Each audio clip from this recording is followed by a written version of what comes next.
বিসমিল্লাহির রহমানির রহিম। মাসাইল শিক্ষা বিবাহ অধ্যায়। টেলিফোনে বিবাহ করা। টেলিফোনের মাধ্যমে বিবাহ শুদ্ধ হওয়ার পদ্ধতি কী? টেলিফোনের মাধ্যমে বিবাহ শুদ্ধ হওয়ার নিয়ম হলো, মেয়ের সম্মতিক্রমে মেয়ে পক্ষ টেলিফোনে কোনো ব্যক্তিকে উকিল নিয়োগ করবে। উকিল দুজন সাক্ষীর উপস্থিতিতে বিবাহের প্রস্তাব দেবে এবং ছেলে তা কবুল করবে, অথবা ছেলে টেলিফোনে কোনো ব্যক্তিকে উকিল নিয়োগ করবে। উক্ত উকিল সাক্ষীদের উপস্থিতিতে স্বামী অথবা ছেলের পক্ষ হতে কবুল করবে। শুধুমাত্র এই পদ্ধতিতেই টেলিফোনে বিবাহ করা যায়।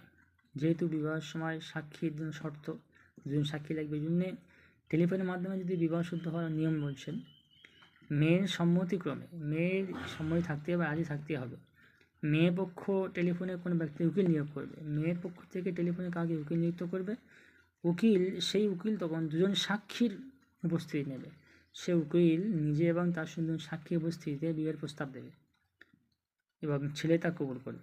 তার সাক্ষীর সামনে, দুজন সাক্ষীর সামনে রেখে ছেলের প্রস্তাব উকিল প্রস্তাব করবে, ছেলের রায় পেশ করবে।